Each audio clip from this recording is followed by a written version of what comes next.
Amazing grace,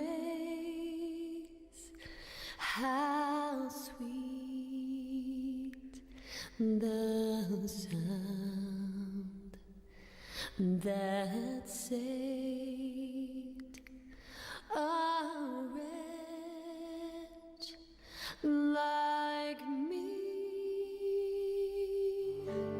I once was lost, but now I'm found.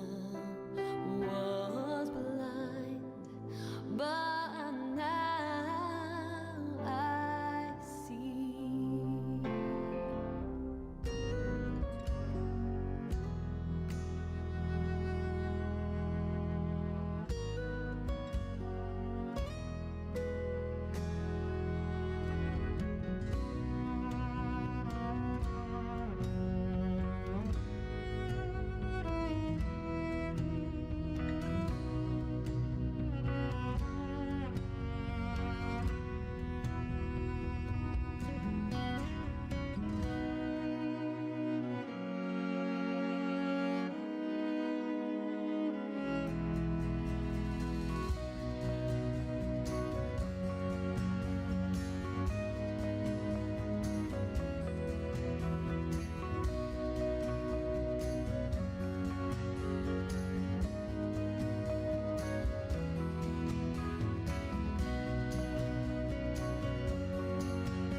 모든 영광과 존귀와 능력 받으소서 받으소서. 영광과 존귀와 능력 받으소서 받으소서. 그리스도 살아계신 하나님, 주님 큰 영광 받으소서. 홀로 찬양 받으소서. 모든 이름 위에 뛰어난 그 이름, 온 땅과 하늘이 다 찬양해. 겸손하게 우리 무릎 꿇고 주 이름 앞에 영광 돌리세. 모두 절하세. 독생자 예수, 주님께 찬양 드리리. 모든 영광과 존귀와 능력 받으소서 받으소서. 영광과 존귀와 능력 받으소서 받으소서. 그리스도 살아계신 하나님,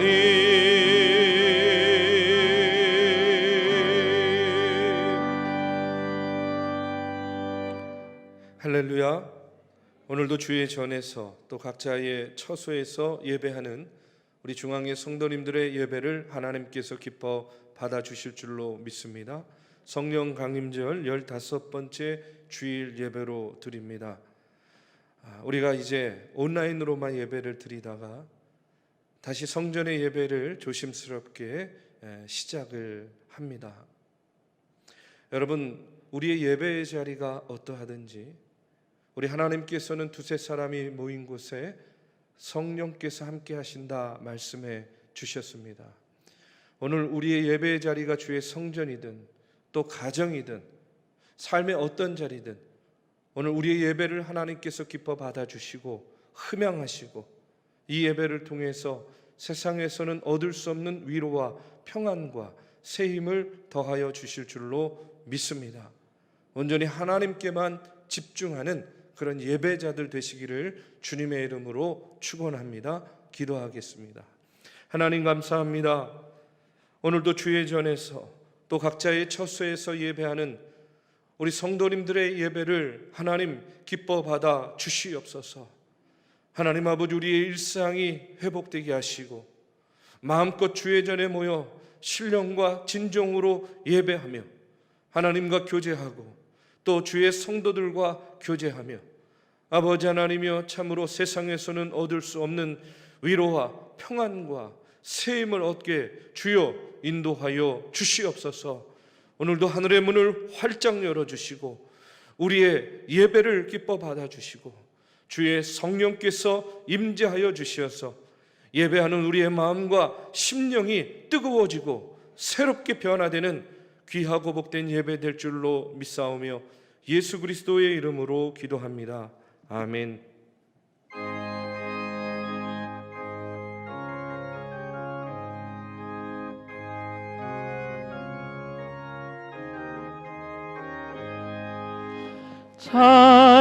찬양하라 복되신 구세주 예수 백성들아 사랑을 전하세 경배하라 하늘의 천군과 천사 주님 앞에 영광을 돌리세 목자같이 우리를 지키시고 종일 품에 늘 안아주시니 찬양하라 높으신 권세를 찬양 찬양 찬양 영원히 드리세 찬양하라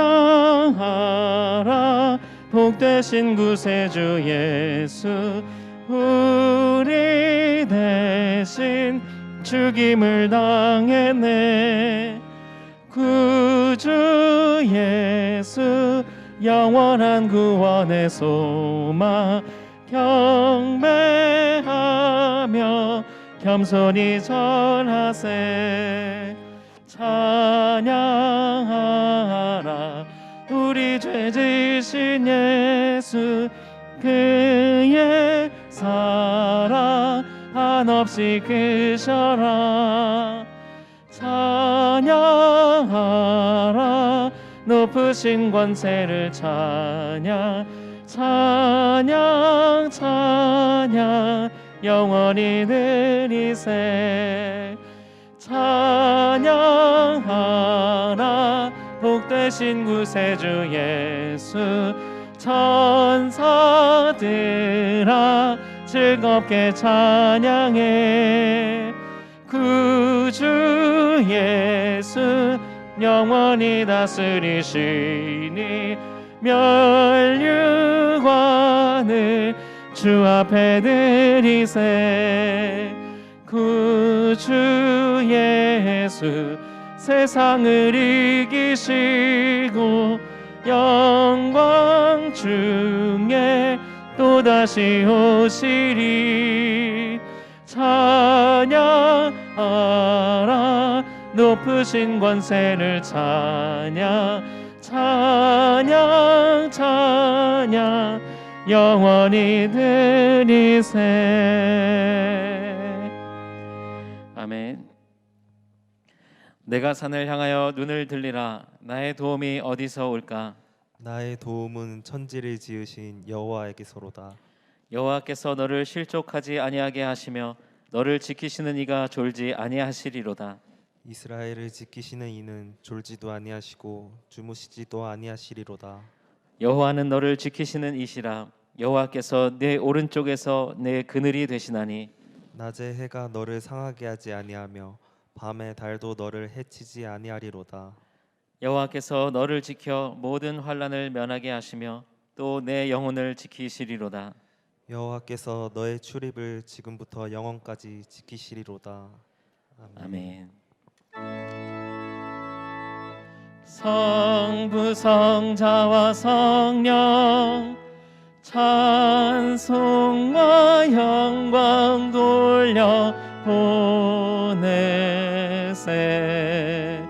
태초로 지금까지 또 영원 무궁토록 성삼위께 영광 영광.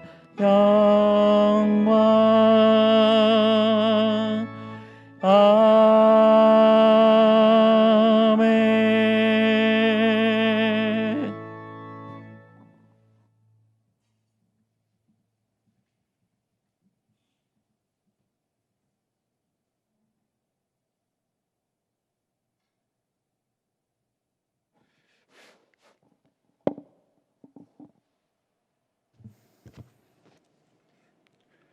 주님을 예배하며 찬양하는 것이 큰 기쁨임을 고백합니다.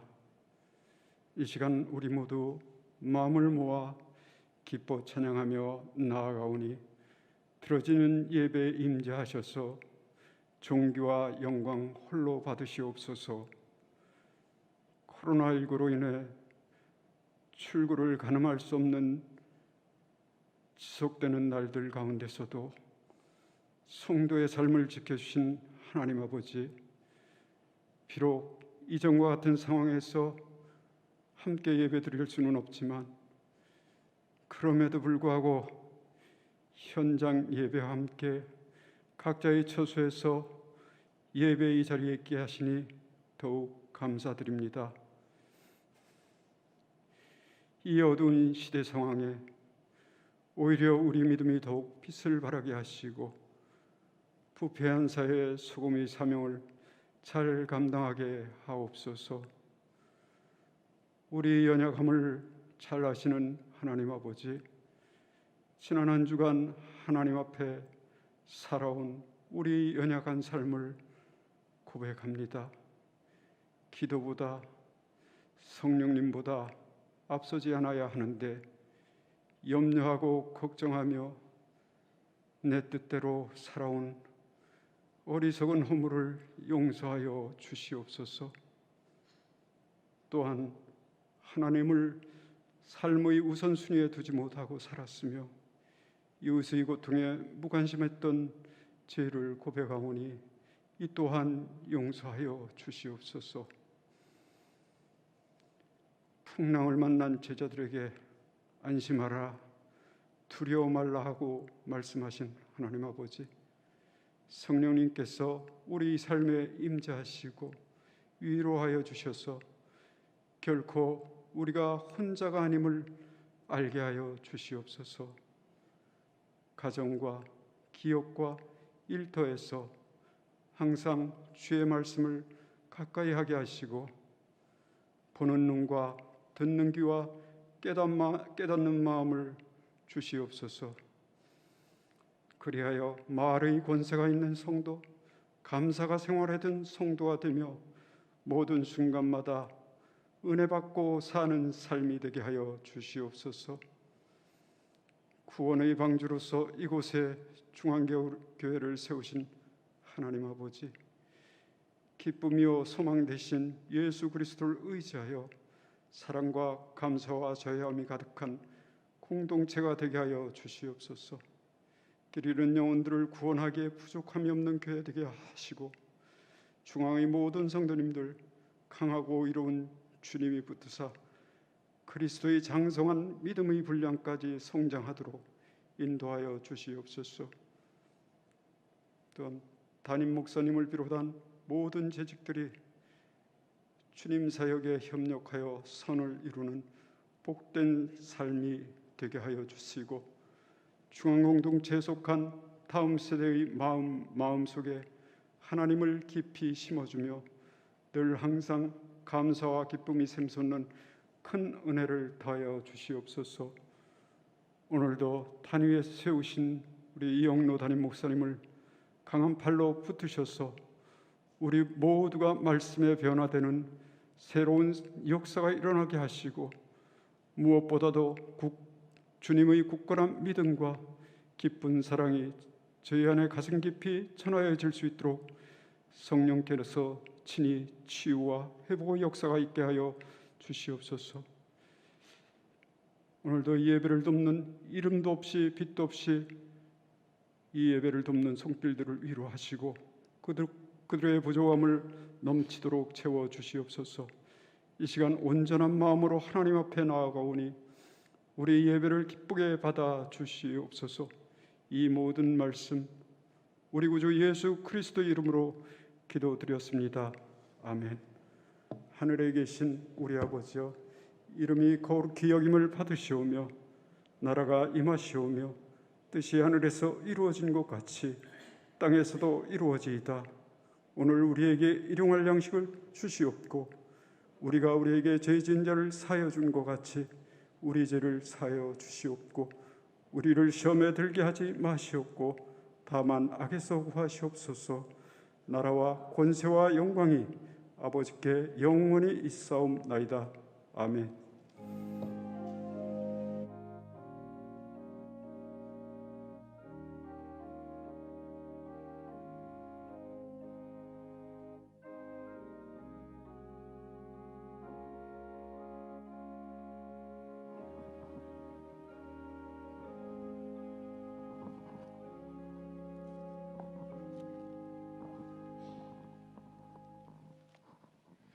이 시간 교회 소식 알려드립니다. 사회적 거리두기 4단계가 다시 또 한 달 연장이 되었습니다. 우리 종교시설 방역 지침을 준수하여서 오늘부터 저희 1부 예배 또 2부 예배 성전 예배를 시작합니다. 본당 입장 가능 인원은 50명까지입니다. 50명이 넘어가게 되면 소예배실 또 식당 또 10층으로 분산하여서 예배 드리게 됩니다. 손으로 묵상 구호로가 나왔습니다. 행정실에서 신청해 주시면 감사하겠습니다. 지난 8월 23일 우리 양혜자 권사님 남편 되시고 또 이영춘 권사님 부친 되시는 고 이중현 성도님 소천하셨었는데요.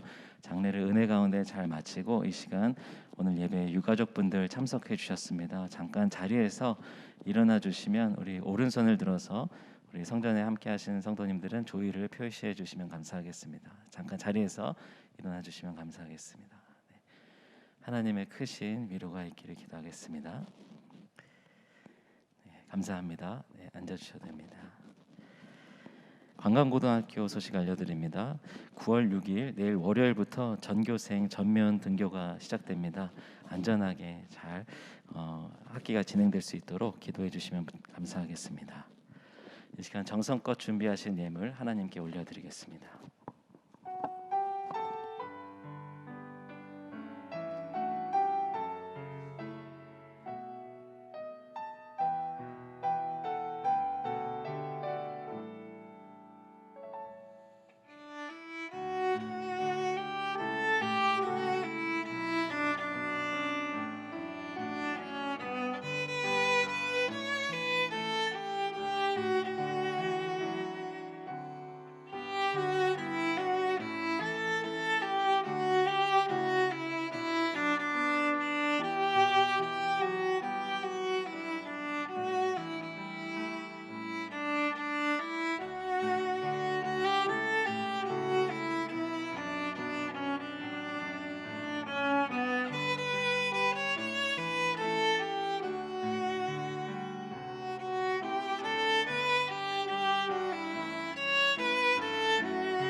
내 주 예수 주신 은혜 한없건만 내 주 앞에 이 적은 것 다 드리니 주 예수여 내 정성을 받으소서 주 날 위해 보배로운 피 흘리사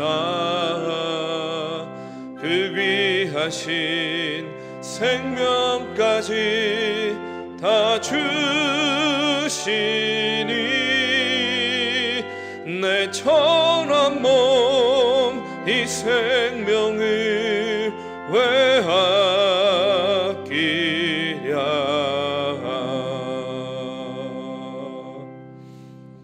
하나님 감사합니다. 오늘도 주의 전에서 각자의 처소에서 예배하는 중앙의 성도님들, 하나님 아버지 예배를 통하여 죄사함의 은총을 누리게 하여 주시고, 주님 아버지 하나님 깨끗함과 거룩함과 정결함을 입고 이 세상 가운데 빛과 소금의 역할을 다하는 귀한 믿음의 성도들 되게 하여 주시옵소서. 우리의 손을 펴서 귀한 예물 드립니다. 이 예물을 기뻐 받아주시고 하나님 아버지 이 예물이 쓰여지는 곳에서 예수 그리스도의 복음의 아름다운 열매들이 맺어지게 주여 인도하여 주시옵소서. 이 땅에 교회의 존재 목적인 영혼 구원하는 일에 쓰임받는 교회 되게 하여 주시고, 늘 언제나 우리의 손길 닿고 발길 닿는 곳에서 하나님의 아름다운 복음의 씨앗들이 뿌려지게 주여 인도하여 주시옵소서. 어려운 때를 살아가는 주의 성도들의 가정과 일터를 주님 지켜주시고, 하나님 아버지 이 고난의 때 주여 아버지 하나님 인고의 시간들이 속히 지나가게 하여 주시고, 우리의 일상이 회복되었을 때에 주여 갑절의 은혜와 축복이 가정마다 임하게 하여 주시옵소서. 예수 그리스도의 이름으로 기도합니다. 아멘.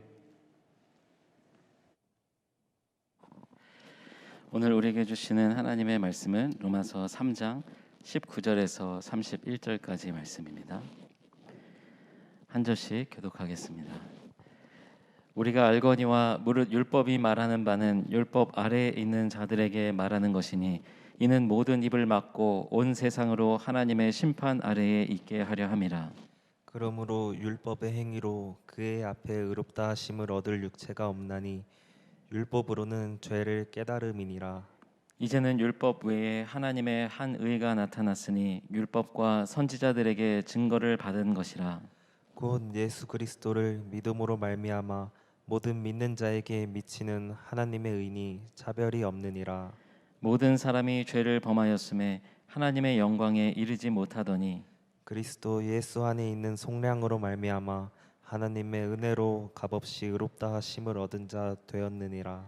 이 예수를 하나님이 그의 피로써 믿음으로 말미암는 화목제물로 세우셨으니 이는 하나님께서 길이 참으시는 중에 전에 지은 죄를 간과하심으로 자기의 의로우심을 나타내려 하심이니 곧 이때 자기의 의로우심을 나타내사 자기도 의로우시며 또한 예수 믿는 자를 의롭다 하려 하심이라.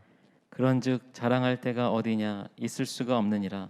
무슨 법으로냐 행위로냐 아니라 오직 믿음의 법으로니라. 그러므로 사람이 의롭다 하심을 얻는 것은 율법의 행위에 있지 않고 믿음으로 되는 줄을 우리가 인정하노라. 하나님은 다만 유대인의 하나님이시냐 또한 이방인의 하나님은 아니시냐 진실로 이방인의 하나님도 되시느니라. 할례자도 믿음으로 말미암아 또한 무할례자도 믿음으로 말미암아 의롭다 하실 하나님은 한 분이시니라. 그런즉 우리가 믿음으로 말미암아 율법을 파기하느냐 그럴 수 없느니라. 도리어 율법을 굳게 세우느니라. 아멘.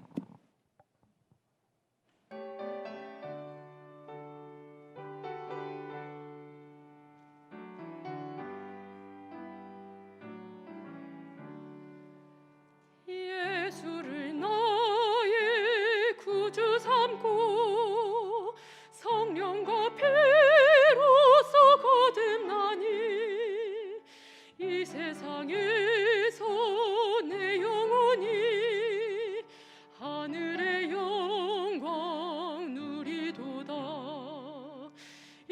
이것이 나의 간증이요 이것이 나의 찬송일세 나 사는 동안 끊임없이 구주를 찬송하리로다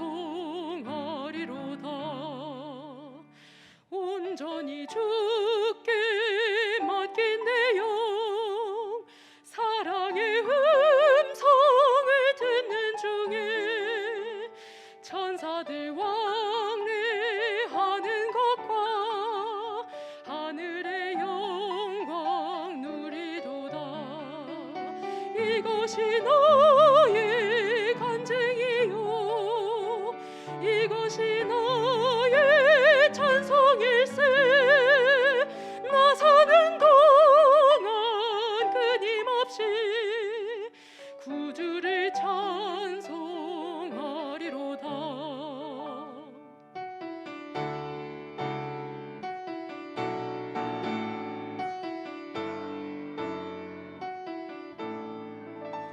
주 안의 기쁨 누림으로 마음의 풍랑이 잔잔하니 세상과 나는 간 곳 없고 구속한 주만 보이도다 이것이 나의 간증이요 이것이 나의 찬송일세 나 사는 동안 끊임없이 구주를 찬송하리로다 구주를 찬송하리로다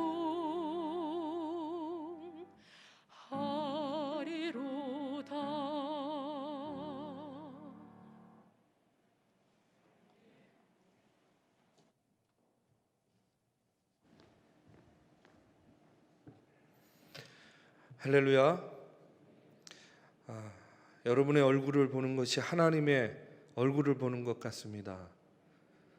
그동안에 우리가 온라인으로만 예배를 드리면서 항상 설교할 때 저 화면 너머에 우리 아무개 장로님, 아무개 권사님 가정에서 함께 예배드리고 계시겠지 항상 이런 마음과 이런 생각을 갖고 예배하고 말씀을 전했는데 이렇게 모든 분들이 다 모이지는 못했지만 우리 사랑하는 장로님 또 권사님들 또 우리 믿음의 성도님들 적은 숫자지만 이렇게 얼굴을 대면하고 보니까 얼마나 기쁘고 반갑고 참 감사한지 모르겠습니다. 또 가정에서 예배하는 우리 중앙의 성도님들도 마찬가지입니다. 이 어려운 때에 우리가 온라인으로라도 함께 예배할 수 있는 것이 얼마나 소중하고 감사한 일입니까? 이제 우리 일상이 회복돼서 우리 주의 전에 모여서 마음껏 예배 드리게 될 때에는요 그 기쁨과 그 감격이 아마 배가 되리라고 저는 믿습니다. 먼저는 그날이 속히 오기를 위해서 여러분 기도해 주시기를 바라고요. 또 지금의 때는 온라인이든 또 성전에서 예배를 하든 늘 언제나 잊지 않고 하나님께 예배하는 하나님께서 찾으시는 참된 예배자들이 되시기를 이 시간 주님의 이름으로 축복합니다. 계속해서 로마서 말씀을 강해합니다. 오늘은 의롭다함을 얻기 위하여 라는 제목으로 로마서 3장의 말씀을 나누는데요 여러분에게 먼저 질문 하나 할게요. 여러분들이 생각하기에 늘 요란하고 늘 분쟁이 끊이지 않는 곳 어딥니까? 하고 이렇게 물으면 어느 곳이 생각이 납니까? 늘 요란하고 분쟁과 다툼이 끊이지 않는 곳 한번 머릿속으로 생각해 보세요. 어디? 교회 이렇게 생각하시면 안 됩니다. 교회 생각하시는 분 없죠? 물론 교회도 늘 다툼이 있고 분쟁이 있고 또 요란할 때도 있습니다. 그런데 제가 생각하기에 늘 요란하고 늘 분쟁과 다툼이 있는 곳은 어디입니까? 이렇게 묻는다고 한다면 저는요, 국회다 이렇게 말씀드리고 싶어요. 아멘 할 일은 아닙니다, 이게 지금. 네. 늘 요란하고 늘 다툼이 있고 늘 분쟁이 끊이지 않는 곳, 국회가 아닐까 하는 그런 생각합니다. 여러분, 지난 주간에 이슈가 되었던 여러 가지 일들이 있었지만 특별히 저의 관심을 끌었던 것은요, 여당이 추진하는 언론중재법 개정안이 국회의 상정을 앞두고 굉장히 참 여야 간에 여러 가지 그 분쟁으로 인해서 지금은 이제 조금 미뤄졌죠. 여러분, 이 언론중재법 개정안이 통과되면 앞으로 언론사가 고의나 또는 과실에 의해서 허위나 조작 보도를 하면 어떻게 되느냐? 최대 5배까지 징벌적 손해배상을 할 수 있는, 손해배상을 하도록 하는 그런 개정안이 이제 상정을 앞두고 있습니다. 저는 그걸 보면서 그런 생각했어요. 법의 취지는요, 충분히 이해가 됩니다. 왜 이런 법을 상정하려고 하는가? 여러분 보면요, 얼마나 가짜 뉴스가 많습니까? 아니면 말고 하는 식의 그런 언론 보도들, 무책임한 보도들이 얼마나 많아요. 그러니까 좀 그런 것들을 제어하려고 하는 거예요. 충분히 이해가 됩니다. 또 대통령이나 정부 여당에서 보면요, 그런 보도나 그런 내용들의 대부분이 정부나 대통령을 비판하는 내용이니까 얼마나 듣기가 싫겠습니까? 가짜 뉴스의 폐해가 심각하고 또 언론의 아니면 말고식의 무책임한 그런 보도 행태, 문제가 많은 것이 사실이에요. 그런데 그렇다고 해서요, 이렇게 언론을 법으로 강하게 통제하게 되면 또 어떤 부작용이 생기게 되냐면 앞으로요, 권력에 대해서 쓴소리를 할 수가 없는 거예요. 권력에 대해서 그나마 최후의 보루와 같이 감시 기능의 역할을 하는 그런 언론이 제대로 된 역할을 하기가 어려워지는 것이죠. 그리고 저 개인적인 생각입니다. 저는요, 그렇게 생각해요. 이 법이라는 것이 당장 자신들에게 유익하게 하기 위해서 개정을 하게 되면 당장은 편할 수 있어요. 그런데 권력이라는 것이 항상 유한하지 않습니까? 정권이라는 것은요, 언제든지 또 뒤바뀔 수 있는 것이거든요. 공수가 바뀌는 거예요. 여야가 바뀌게 되죠. 그러면 어떻게 됩니까?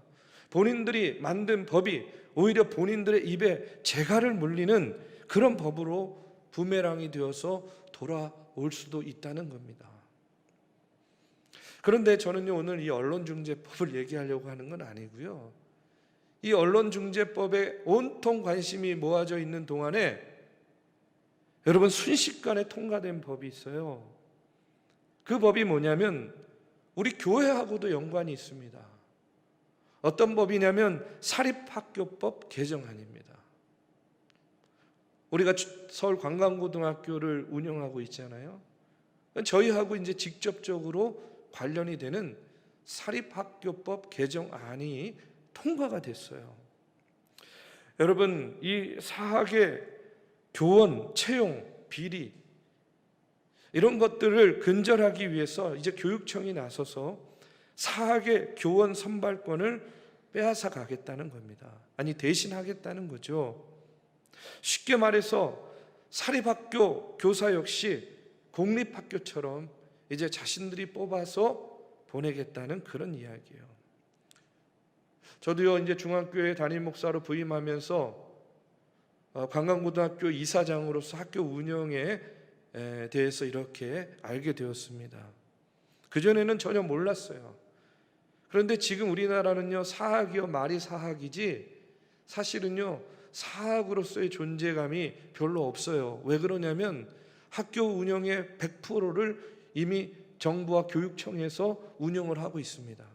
학생 선발, 교육과정, 수업력 책정 뭐 이런 권한이 이미 교육청에 넘어가 있습니다. 이제 사립학교에 남은 권한이 딱 하나가 있어요. 그게 뭔지 아십니까? 인사권입니다. 인사권.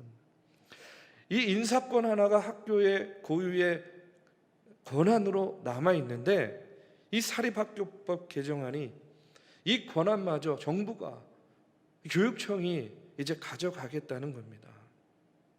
저는요, 그동안에 학교에서 교원을 임용하면서 여러 가지 부작용들이 많이 있었기 때문에 이런 것들을 추진해 왔다 하는 것들은 이해가 되지만, 저는요, 종교법인과 같은 경우는 조금 다르다 이렇게 생각이 됩니다. 여러분 생각해 보십시오. 구한말, 우리나라가 만국의 서름 속에서 민족혼을 지킬 수 있었고 독립정신을 갖게 한 것, 저는요 사학의 역할이 컸다고 저는 생각합니다. 제국주의 이념에 오염되지 않은 그 사학의 이념에 맞는 그런 선생님들을 선발하고 그 학생들을 제대로 가르치고 교육했기 때문에 우리나라가 만국의 서름 속에서도 민족혼을 지킬 수 있고 독립정신을 계승하고 결국 독립을 이루어내는 데에 사학의 역할이 지대했다, 저는 그렇게 믿습니다. 우리가 운영하는 서울관광고등학교도 마찬가지죠. 여러분, 학교의 건학 이념이 뭐냐면 믿음으로 꿈을 키워서 세계로 나아가는 인재를 양성하는 것이 우리 학교의 건학 이념입니다. 그냥 일반 사학이 아니에요. 우리는 크리스찬 관광 인재를 육성하기 위해서 세워진 그런 학교라는 겁니다. 그렇기 때문에 이 건학 이념에 맞는 하나님의 인재를 양성하는 데에 적합한 크리스찬 선생님들을 우리가 자체적으로 선발하기 위해서 이제까지 참 애쓰고 수고하고 노력해서 우리 학교가 이제야 명문학교로 우리나라에 우뚝 서지 않았습니까? 그런데 이제 그런 교원 선발과 인사를 획일적인 시스템으로 운영, 관리하게 되면 제가 염려하는 것은 그겁니다. 여러분, 오늘의 시대가 얼마나 다원화됐습니까? 얼마나 다양한 사회 속에서 살고 있어요. 그렇게 자유분방하게 자란 청소년들에게 자칫 잘못하면요, 편향된 이념을 심어줄 수 있는 선생님이 들어올 수 있는 거예요. 여러분, 우리 학교는요, 무엇보다도 기독교적인 가치관을 중요하게 여기는 학교 아닙니까? 그런데 동성애를 금하고 있는 그런 기독교 학교에 동성애자 선생님, 트랜스젠더 선생님, 다양한 성적 지향을 갖고 있는 그런 선생님들이, 그런 교사가 배정될 수 있는 가능성이 이제 생기게 되었다는 겁니다. 여러분, 그렇게 되면 학교 현장에 어떤 혼란이 초래가 될지 불을 보듯 뻔한 거 아니겠습니까? 우리가 지금 살고 있는 이 사회는요, 획일적인 사회가 아니에요. 다원화되어 있고 앞으로도 지금보다 더 다원화된 사회가 될 거라고 예상합니다. 다원화된 사회는 다양한 학교를 요구하고 있고 그 출발은요, 교육의 자율성에 있다, 저는 그렇게 생각해요. 지금과 같이 정부가 나서서 언론을 통제하고 학교의 자율성을 통제하는 방식으로는 여러분 결코 우리의 미래를 준비하기 어렵다 하는 그런 생각을 갖습니다. 제가요, 정치 얘기 잘 안 하잖아요. 그런데 오늘 이런 얘기를 하는 이유는 뭐냐면 우리 성도님들께 기도를 부탁하려고 하는 거예요. 여러분, 오늘 우리는요, 이 나라와 이 민족을 위해서 기도하는 성도들이 되어야 될 줄로 믿습니다. 여러분, 기울어진 운동장과 같이요, 한쪽으로만 자꾸 기울어져 가는 이 나라가 균형 잡힌 나라가 될 수 있도록 우리 믿는 자들이 앞장서서 기도해야 될 줄로 믿습니다. 여러분, 국가의 지도자들이 백성의 시름소리에 귀를 기울이고 이 사회에 무너진 도덕과 윤리가 회복되고 여러분, 하나님을 두려워하고 경외하는 그런 백성과 지도자들 되게 해달라고 여러분 기도해 주시기 바랍니다. 또한 기독교 인재를 육성하고 양성하기 위해서 애썼고 이제 명문학교로 우뚝 섰는데 여러분 서울관광고등학교의 미래를 위해서도 또한 여러분 기도해 주시기를 바랍니다. 저는요 오늘 말씀을 준비하면서 그런 마음이 생겼어요. 그건 뭐냐면 결국 이런 모든 문제의 근원은 무엇인가? 왜 이런 문제들이 생겨나는가? 왜 이런 법들이 제정이 되는가? 왜 이런 시각을 갖게 되는가? 그 이유는 뭐냐면 결국은요 모든 문제는 내 생각과 내 관점은 옳고 의롭고 그것을 반대하는 이들은 무지하고 불의하다고 보는 그 자만과 그 교만에서 비롯되는 것이다 하는 그런 생각이 듭니다. 내 생각만 옳아요. 내 뜻이 관철되어야 됩니다. 다른 이들의 노력과 수고는 눈에 들어오지 않아요. 그저 앉아서 비판하고 정죄하기에 바쁩니다. 그 모든 근저에는 뭐냐? 어떤 의식이 자리 잡고 있느냐? 나는 정의로워요. 저들은 불의합니다. 그거는요 누구를 막론하고 마찬가지입니다. 나는 정의롭고 너는 불의하다 하는 그런 교만과 자만심이 있기 때문에요. 그런데 여러분 로마서의 말씀을 보면 딱 유대인들이 그렇게 살았습니다. 딱 유대인들이 그랬어요. 앞서도 계속해서 말씀을 나눴지만 여러분 유대인들은요 어떤 생각 가지고 있었어요? 우리만 선택받았다는 거예요. 선민의식이 있었습니다. 우리만 율법을 가지고 있다는 거예요. 우리는 율법을 따라 살기 때문에 의롭다고 생각을 했습니다. 그러면서 이방인들은요 얼마나 비하를 했냐면 지옥의 땔감이다 라고까지 이야기를 하면서 유대인들은 자신들만 구원받은 백성이다, 자신들만 율법을 가지고 있다, 그 율법을 지켜 살기 때문에 우리는 의로운 백성이다 라는 그런 교만과 자만이 그들의 마음속 깊숙이 자리 잡고 있었다는 겁니다. 이런 교만과 이런 스스로의 의로움에 취해 있는 유대인들을 향해서 오늘 바울은요 로마서의 말씀을 통해서 이야기하는 겁니다. 아니야, 우리는 모두 다 죄인이야. 유대인이나 이방인이나 누구나 할 것 없이 우리는 모두 다 죄인이야. 율법의 조문을 지키는 것만으로는 우리가 결코 의롭다함을 받을 수 없는 존재들이야. 여러분 오늘 20절의 말씀에 보면 이렇게 이야기합니다. 그러므로 율법의 행위로 그의 앞에 의롭다 하심을 얻을 육체가 없나니 율법으로는 죄를 깨달음이니라. 바울은 이야기하는 거예요. 율법의 행위로는 의롭다함을 받을 이가 없다. 그런데도 여전히 많은 유대인들이, 아니 오늘을 사는 우리들 가운데서도 자신의 도덕적인 행위를 통해서 하나님 앞에서 의롭다함을 얻을 수 있고 혹은 구원을 얻을 수 있다라고 이렇게 착각하면서 사는 이들이 많이 있었다는 겁니다. 사람은 율법을 잘 지켜서 의로워질 수 없습니다. 여러분 이것을요 복음주의 신학자요 목사인 팀 컬러 목사님은요 이렇게 설명을 하고 있어요. 율법을 지켜서 의로워지려는 것은 태평양을 헤엄쳐 건너려는 것과 마찬가지다 이렇게 이야기해요.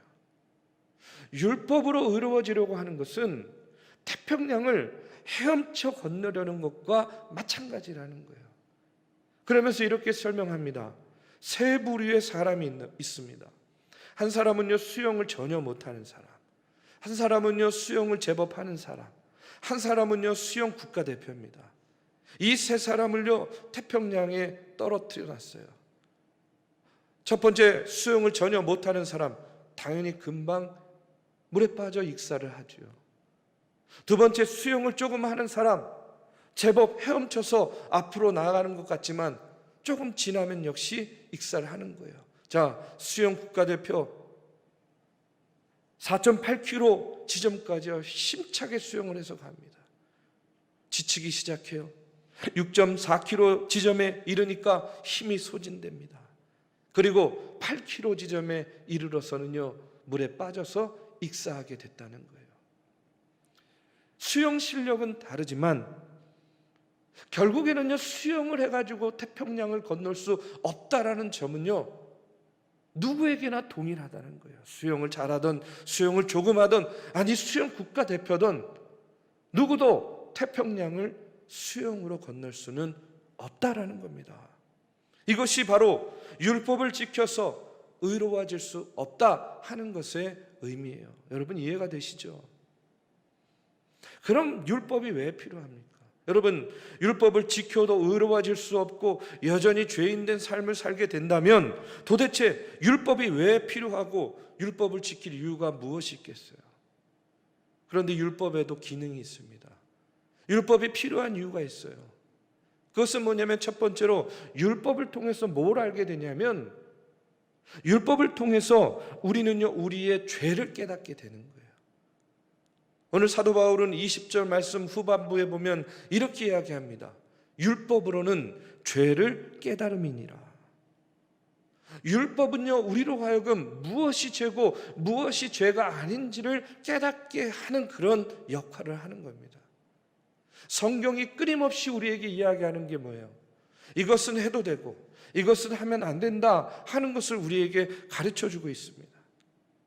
우리는 하지 말라 하는 하나님의 율법 앞에 섰을 때에 하라는 것은 하지 못한 죄인된 나를 발견하는 거예요. 또 하지 말아야 될 것을 해버린 역시 죄인된 나를 보게 되는 것이죠. 율법을 통해서는요, 우리가 우리의 죄를 깨닫게 된다는 겁니다. 율법의 또 다른 하나의 기능은 뭐냐면 율법을 통해서 하나님이 우리에게 요구하시는 거룩함의 표준이 무엇인지를 알게 되는 거예요. 하나님의 뜻대로 사는 것, 하나님이 원하시는 삶의 그 기준, 그 표준이 무엇인지를 율법을 통해서 알게 되는 겁니다. 그런데 율법을 지키려는 우리 자신의 행위를 통해서는 우리는 하나님의 그 거룩한 표준에 도달할 수가 없는 거예요. 그럼 우리는 어떻게 죄사함을 받고 그 하나님께서 원하시는 그 거룩한 표준에 도달할 수 있는가? 오늘 24절은요, 우리에게 이렇게 가르쳐주고 있습니다. 그리스도 예수 안에 있는 속량으로 말미암아 하나님의 은혜로 값없이 의롭다 하심을 얻은 자 되었느니라 하고 이렇게 이야기해요. 여러분, 여기에 두 단어가 나옵니다. 속량이라는 단어하고 값없이라는 그런 단어가 나와요. 여러분, 이 속량이라는 단어가 의미하는 것은 뭐냐면 이런 거예요. 노예시장에서 노예를 샀습니다. 이 사람은 당신의 노예입니다 하는 그 노예 증서를 주인이 받아들었어요. 그런데 그 노예 증서를요, 그 자리에서 찢어버리는 겁니다. 그리고 그 노예에게 뭐를 주느냐? 자유를 주는 거예요. 자유를 선포해 주는 거예요. 여러분, 이것이 바로 속량의 의미예요. 그런데 여러분, 이 노예 증서를 찢어버릴 수 있는 이는 누구밖에 없습니까? 바로 그 노예를 산 주인만이 그 노예 증서를 찢어버리고 그 노예를 산 주인만이 그 노예에게 자유를 주고 자유를 선포할 수 있는 거 아니에요? 바로 우리를 향한 하나님께서 우리를 속량하셨다라는 것이 바로 이와 같은 거예요. 죄의 종노릇하고 죄의 노예된 삶을 사는 우리들을 하나님께서 속량해 주셨다는 거예요. 죄로부터 자유하게 해 주셨다는 겁니다. 두 번째로는요, 값없이라는 말이 나오는데 이 값없이라는 말은 여러분 한번 생각해 보세요. 우리 입장에서 볼 때는요, 우리가 값없이 구원을 받은 거죠. 우리가 구원을 위해서 한 일이 없거든요. 그러니까 우리 입장에서는요, 값없이 구원을 받은 거예요. 그러나 하나님의 입장에서 한번 생각해 보세요. 하나님은요, 우리를 구원하시기 위해서 그 무엇보다도 값비싼 대가를 치르셨어요. 그렇지 않습니까? 우리 입장에서 보면 값이 없지만 하나님의 입장에서 보면 여러분, 우리를 사랑하셔서 우리를 불쌍히 여기시고 긍휼히 여기셔서 우리를 구원하시기 위해서 가장 값비싼 대가를 치르신 겁니다. 여러분, 그게 무엇입니까? 25절의 말씀에 보면 이렇게 나와요. 이 예수를 하나님이 그의 피로써 믿음으로 말미암는 화목제물로 세우셨으니 이는 하나님께서 길이 참으시는 중에 전에 지은 죄를 간과하심으로 자기의 의로우심을 나타내려 하심이니, 하나님이 치르신 그 값비싼 대가는 바로 예수 그리스도라는 거예요. 예수님께서 우리의 죄를 짊어지시고 십자가에서 거룩한 보혈을 흘려 주심으로 그 값비싼 대가를 근거로 해서 여러분, 우리는요 값없이 예수 그리스도를 통해서 죄 사함을 얻었을 뿐만 아니라 의롭다함을 얻게 되었다는 거예요. 아멘. 세상의 모든 종교를 보면요, 세상의 모든 종교와 도덕은요 언제나 우리의 행위를 통해서 이것은 하고 이것은 하지 말라, 그와 같은 행위를 요구합니다. 그러나 오늘을 사는 우리의 딜레마가 뭐냐면, 여러분, 우리가 몰라서 안 합니까? 여러분, 몰라서 안 하는 거 아니잖아요. 우리가 또 몰라서 그런 죄 짓습니까?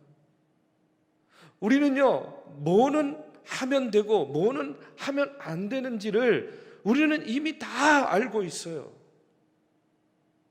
그런데 우리의 딜레마는 뭐냐면, 그렇게 알고 있음에도 불구하고 해야 될 것은 하지 못하고 하지 말아야 될 것은 한다는 거죠.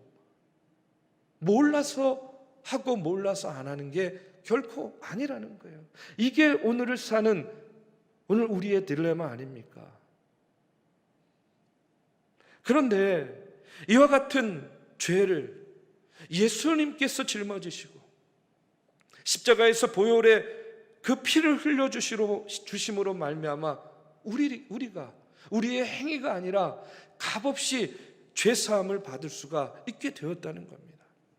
예수 그리스도를 통해서 죄사함의 용서함을 통해서 구원이 값없이 선물로 주어졌다 하는 이 놀라운 복음을 오늘 바울은요 한 단어로 표현하고 있어요. 그게 뭐냐? 은혜라는 거예요. 은혜라는 겁니다. 하나님의 은혜로 말미암아 값없이 우리가 죄사함을 받고 의롭다함을 얻게 되었다는 거예요. 사랑하는 우리 믿음의 성도 여러분, 우리가 어떻게 의롭다함을 얻을 수 있겠습니까? 바로 이 하나님의 은혜를 통해서 저와 여러분 값없이 의롭다 하심을 얻게 된 줄로 믿습니다. 아멘.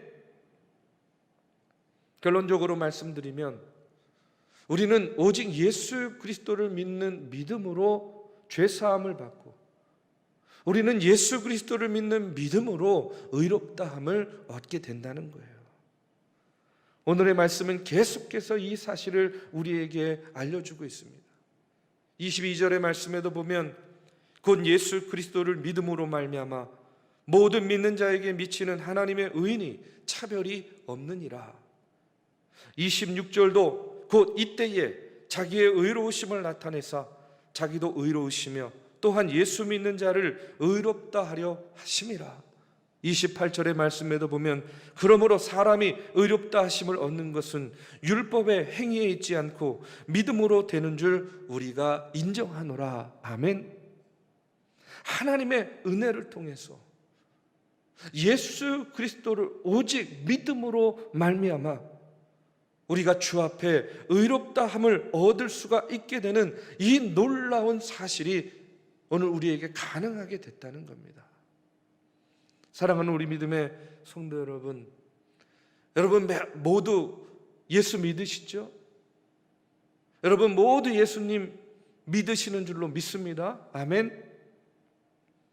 바로 그 믿음이 저와 여러분을 구원에 이르게 하는 겁니다. 바로 그 믿음을 통해서 오늘 우리가 의롭다함을 얻을 수가 있는 거예요. 그런데 한 가지 더 말씀드리고 싶은 것은 뭐냐면, 그런데 그 믿음이라는 것이요 고백만 가지고는 안 된다는 거예요. 여러분, 이 사실이 대단히 중요합니다. 우리가 예수님 믿습니까? 예, 믿습니다. 고백해요.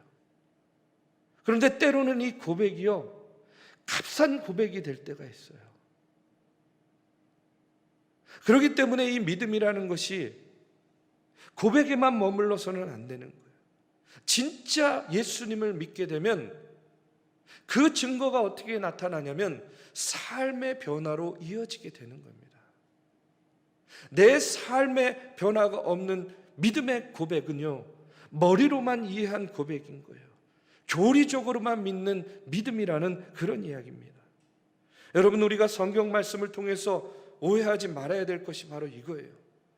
성경에서 믿기만 하면 구원받는다 이렇게 되어 있으니까 믿기만 하면 되는구나. 근데 그 믿음이 진짜면 얼마나 좋겠어요. 그런데 이 믿음에 대해서 너무나 쉽게 생각하고 값싼 믿음을 갖게 되는 경우가 너무나 많이 있어요. 그런데 예수님이나 사도 바울이 활동할 당시를 여러분 한번 생각해 보십시오. 이 당시에는요, 당신 예수 믿습니까? 예, 예수 믿습니다 하는 이 고백이요, 얼마나 중요한 고백이었는지 몰라요. 오늘 우리가 예수 믿습니까? 아멘, 이 정도의 고백이 아니에요. 예수님 당시, 사도 바울 당시에는요, 누구 치하에 있었습니까? 로마 제국 치하에 있지 않았습니까? 그 당시에는요, 누구를 믿어야 돼요? 바로 로마 황제를 믿어야 되는 거예요. 로마 황제를 The Lord, 주님이라고 부르는 겁니다. 그런 상황 가운데에서 당신은 로마 황제를 믿습니까? 아니면 예수를 믿습니까? 당신은 로마 황제를 주로 고백합니까? 아니면 예수를 주로 고백합니까? 이런 물음 가운데 나는 예수를 주로 고백합니다. 나는 예수를 믿습니다. 이 믿음의 고백은요, 어쩌면 그 사람의 생명을 앗아갈 수도 있는 고백이에요. 실제로 그 당시에 나는 예수를 믿습니다, 이 믿음 때문에 얼마나 많은 사람들이 죽었습니까? 얼마나 많은 사람들이 순교했어요. 나는 예수를 믿습니다 하는 이 고백 하나 때문에 그 당시의 사람들은요, 자신의 삶의 모든 것이 바뀌어지는 거예요. 이 고백은 내 삶의 모든 것을 드리는 고백이었습니다. 심지어는요, 자신의 생명까지도 드리는 고백이에요. 나는 예수를 믿습니다. 그런데 우리가 오늘 믿노라 하면서 그 믿음의 고백이 우리의 삶의 변화로 이어지지 않는 고백이 되면, 여러분, 그것은요, 진짜 믿음이 아니죠. 진짜 고백이라고 할 수가 없는 거예요. 이런 고백은요, 머리로만 이해하는 고백, 교리적인 지식에 불과합니다. 이런 믿음의 고백은요, 누구라도 할 수 있어요. 여러분 잘 아실 겁니다. 최근에 전자 발찌를 끊고 2명의 여인을 무참히 살해한 강윤성이라는 그 흉악범, 얼마 전에 신상이 공개되고 사진도 올라오고 그 사람의 신상이 공개됐죠. 저도요, 사진 보고 깜짝 놀랐습니다. 저보다 잘생긴 것 같아요. 겉모습만 봐가지고는요, 그런 흉악범죄를 저지를 사람처럼 보이지가 않는 거예요. 더 안타깝고 더 놀라운 것은 뭐냐면, 그가 교도소 생활을 하면서 여러분 상담치료사한테 손편지를 보냈는데 그 내용이 뭐냐면 이런 거예요. 기독교인으로서 그리스도의 향기를 뿜으며 살아가겠습니다. 기쁜 복음의 소식을 전하며 살겠습니다. 이런 고백을 담아서 편지를 보낸 거예요. 교화위원으로 교도소를 방문해서 이 사람의 교화를 돕고 있던 목사님은요, 이런 고백을 보고 탄원서를요, 여러 장을 받아가지고 탄원서를 내준 거예요. 그래서 원래 형기보다 2개월이나 앞당겨져서 출소를 했다고 합니다. 그런데 출소한 지 3개월 만에 발찌를 끊고 2명의 여인을 살해했어요. 여러분 뉴스 그 화면 통해서 보셨죠? 경찰들한테 이렇게 끌려가는데 기자들이 질문하려고 하니까 발로 그냥 뻥 기자 그 마이크 차는 거. 여러분, 우리가 그저 입으로 고백하고 우리가 그저 교회에 드나든다고 해서 그냥 믿음이 저절로 생기는 것이 아니에요. 여러분, 우리가 그냥 입술로 예수 믿습니까? 예, 믿습니다. 이렇게 고백한다고 해서 여러분 그 믿음이 내 삶의 변화로 이어지는 것 또한 아니라는 겁니다. 이런 믿음은요, 구원받는 믿음이 아니에요. 입으로만 동의하고 머리로만 이해하는 이 믿음으로는 우리가 구원받을 수 없다는 겁니다. 진짜 믿음은 믿음 이전의 삶과 믿음 이후의 삶이 달라지는 믿음입니다. 진짜 믿음의 사람은 언제나 하나님의 말씀에 순종하기 위해서 몸부림을 치면서 사는 삶이에요. 로마서 1장 5절의 말씀에 보면 그로 말미암아 우리가 은혜와 사도의 직분을 받아 그의 이름을 위하여 모든 이방인 중에서 믿어 순종하게 하나니 하고 이렇게 이야기해요. 하나님의 말씀에 순종하는 삶이 진짜 믿음의 삶이라는 겁니다. 그런데 우리가 하나님의 말씀에 순종하지 못하는 이유는 딱 하나입니다. 하나님을 진짜로 믿는 것이 아니기 때문에 그래요. 그래서 성경은요, 늘 언제나 우리에게 믿음과 순종을 같은 의미로 설명하고 있어요. 요한복음 3장 36절의 말씀에 보면 이런 말씀이 나와요. 아들을 믿는 자에게는 영생이 있고 아들에게 순종하지 아니하는 자는 영생을 보지 못하고 도리어 하나님의 진노가 그 위에 머물러 있느니라. 믿음과 순종을 항상 같이 이야기하는 거예요. 여러분, 우리가 믿음으로 의롭다함을 얻기 위해서는요, 그렇기 때문에 우리의 믿음이 변화되어야 됩니다. 바뀌어야 됩니다. 예수를 믿는다면서 매주일 교회에 나와서 열심히 찬양하고 하나님의 말씀을 들어도 내 마음 가운데 근심과 어두움이 그쳐지지 않는 이유가 무엇인가? 그 이유는 간단합니다. 믿음 가운데 순종하지 못하기 때문에 그런 거예요. 분명 예수님께서는요, 하나님을 사랑하고 내 이웃을 사랑하라 하는 그 두 가지의 큰 계명을 우리에게 주셨는데 우리가 머리로만 받아들이고 우리가 가슴으로 받아들이지 못하고 순종하지 못했기 때문에 여러분, 우리의 삶 가운데는요, 여전히 죄가 만연하고 늘 언제나 분쟁이 그치지 않고, 그렇기 때문에 하나님의 종 노릇하는 것이 아니라 죄의 종 노릇하며 사는 그런 삶을 살게 된다는 거예요. 사랑하는 우리 믿음의 성도 여러분, 오늘 우리가 의롭다함을 얻기 위해서 해야 될 일은 무엇이냐? 나는 죽을 수밖에 없는 죄인이지만 나를 사랑하사 독생자 예수 그리스도를 십자가에 죽이시고 내 대신 값을 치러주신 그 하나님의 놀라우신 은혜와 사랑을 우리가 믿으면서 지금부터라도 우리가 더욱더 말씀을 붙잡고 그 말씀 가운데 순종하며 살고자 몸부림치고 살아갈 때에 오늘 우리는요, 죄의 종노릇하는 것이 아니라 하나님의 종노릇하며 세상 가운데에서 의롭다 인정받는 것이 아니라 하나님께로부터 너는 나의 의로운 자녀야 라고 인정받으면서 여러분, 오늘 우리에게 주어진 이 나라와 이 민족, 오늘 사랑하는 우리 중앙교회, 내 가정과 내 일터 가운데에서 하나님 보시기에 미쁘시고 의로운 삶을 살게 될 줄로 믿습니다. 사랑하는 우리 중앙의 성도 여러분, 앞서도 이야기를 했지만 이 나라와 민족을 위해서 끊임없이 기도해 주시기를 바랍니다. 세우신 몸된 교회를 위해서 기도해 주시고 육신의 질병으로 인해서 어려움 당하고 고통 가운데 있는 성도님들 위해서 기도해 주시기 바랍니다.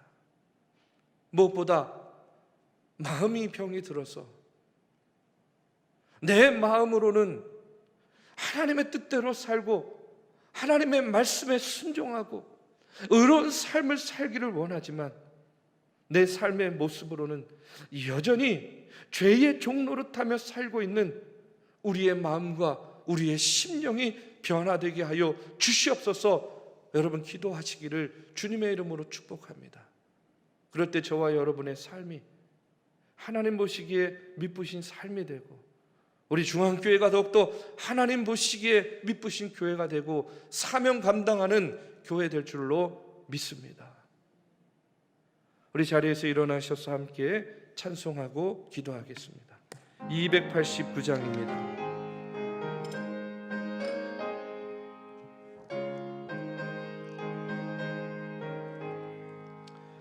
주 예수 내 맘에 들어와 계신 후 변하여 새 사람 되고 내가 늘 바라던 참빛을 찾음도 주 예수 내 맘에 오시 주 예수 내 맘에 오시 주 예수 내 맘에 오시 물밀듯 내 맘에 기쁨이 넘침은 주 예수 내 맘에 오심 주 예수 내 맘에 들어와 계신 후 망령된 행실을 끊고 머리털보다도 더 많던 내 죄가 눈보다 더 희어졌네 주 예수 내 맘에 오심 주 예수 내 맘에 오심 물밀듯 내 맘에 기쁨이 넘침은 주 예수 내 맘에 오심 내 맘의 소망을 든든히 가짐은 주 예수 내 맘에 오심 의심의 구름이 사라져버림도 주 예수 내 맘에 오심 주 예수 내 맘에 오심 주 예수 내 맘에 오심 물밀듯 내 맘에 기쁨이 넘침은 주 예수 내 맘에 오심 사망의 음침한 골짜기 가다가 밝은 빛 호련히 비춰 저 멀리 하늘 문 환하게 보임도 주 예수 내 맘에 오심 주 예수 내 맘에 오심 주 예수 내 맘에 오심 물밀듯 내 맘에 기쁨이 넘침은 주 예수 내 맘에 오심 내가 저 천성에 올라가 살기는 주 예수 내 맘에 오심 천성에 올라가 주님을 뵈리니 그 기쁨 비길 데 없네 주 예수 내 맘에 오심 주 예수 내 맘에 오심 물밀듯 내 맘에 기쁨이 넘침은 주 예수 내 맘에 오심 이제는 우리 구주 예수 그리스도의 은혜와 살아계신 하나님의 역사하심과 성령님의 감화 감동 교통하심이 오늘도 주의 전에서 각자의 처소에서 예배하며 우리가 죄의 종노릇하는 것이 아니라 하나님의 종노릇하며 하나님의 말씀에 순종하며 의롭다함을 얻기까지 하나님 보시기에 미쁘신 삶을 살기를 다짐하며 나아가는 사랑하는 중앙의 성도님들 머리 위에 이제로부터 영원까지 함께하기를 간절히 축원하옵나이다. 아멘.